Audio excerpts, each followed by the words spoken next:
Un hiver plus doux, des chantiers en avance. Le thermomètre descend rarement sous la barre de 0 cet hiver. Conséquence directe, dans le secteur du bâtiment, les équipes tournant quasiment comme d'habitude. Pas de congés forcés, ni de chômage économique.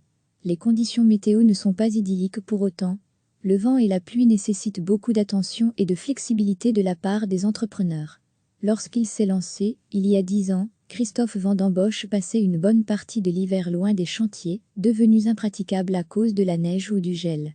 On sortait moins, l'hiver, les gens croyaient qu'on ne travaillait pas beaucoup, sourit cet architecte montois. Aujourd'hui, il constate une forme de lissage des périodes de chantier. Cela se répartit mieux qu'avant sur les différents mois de l'année.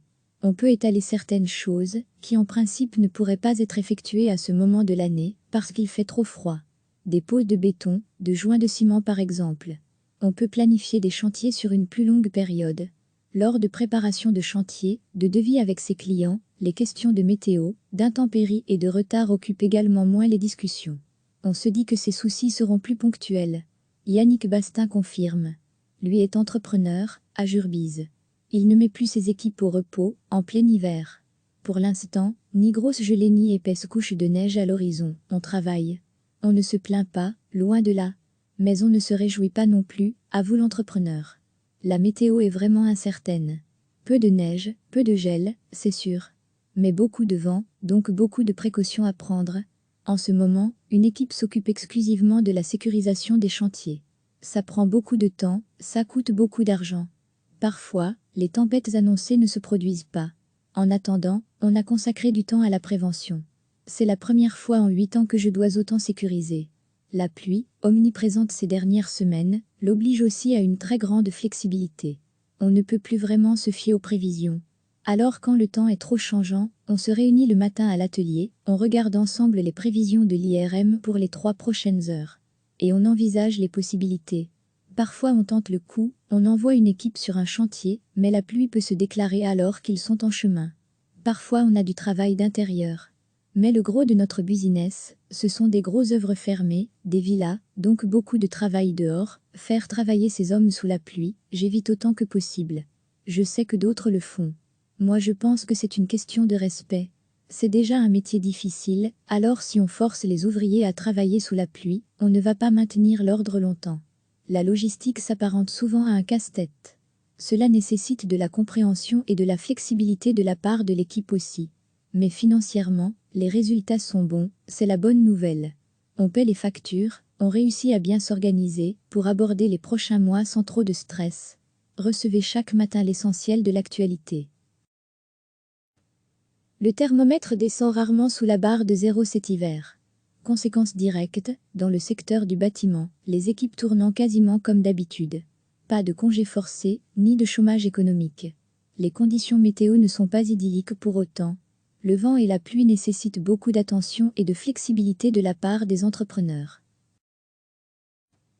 Lorsqu'il s'est lancé, il y a 10 ans, Christophe Vandembosch passait une bonne partie de l'hiver loin des chantiers, devenus impraticables à cause de la neige ou du gel. On sortait moins, l'hiver, les gens croyaient qu'on ne travaillait pas beaucoup, sourit cet architecte montois.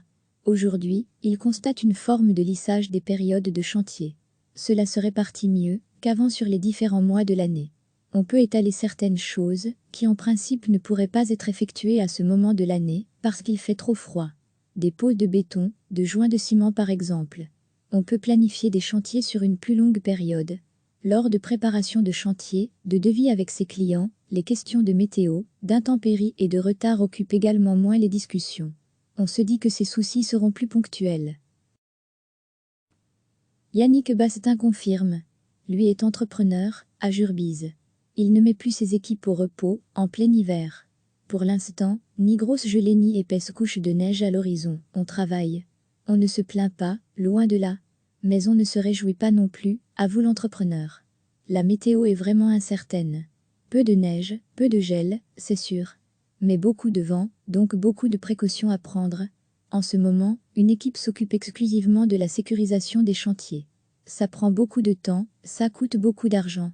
Parfois, les tempêtes annoncées ne se produisent pas.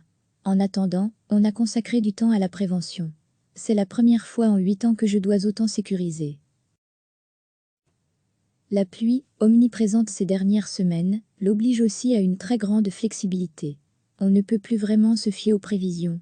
Alors quand le temps est trop changeant, on se réunit le matin à l'atelier, on regarde ensemble les prévisions de l'IRM pour les 3 prochaines heures.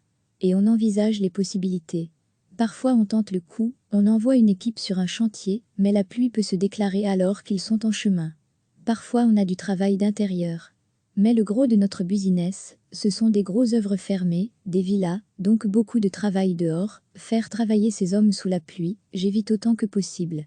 Je sais que d'autres le font. Moi je pense que c'est une question de respect. C'est déjà un métier difficile, alors si on force les ouvriers à travailler sous la pluie, on ne va pas maintenir l'ordre longtemps. La logistique s'apparente souvent à un casse-tête. Cela nécessite de la compréhension et de la flexibilité de la part de l'équipe aussi. Mais financièrement, les résultats sont bons, c'est la bonne nouvelle. On paie les factures, on réussit à bien s'organiser pour aborder les prochains mois sans trop de stress. Cliquez sur s'abonner pour recevoir les dernières nouvelles.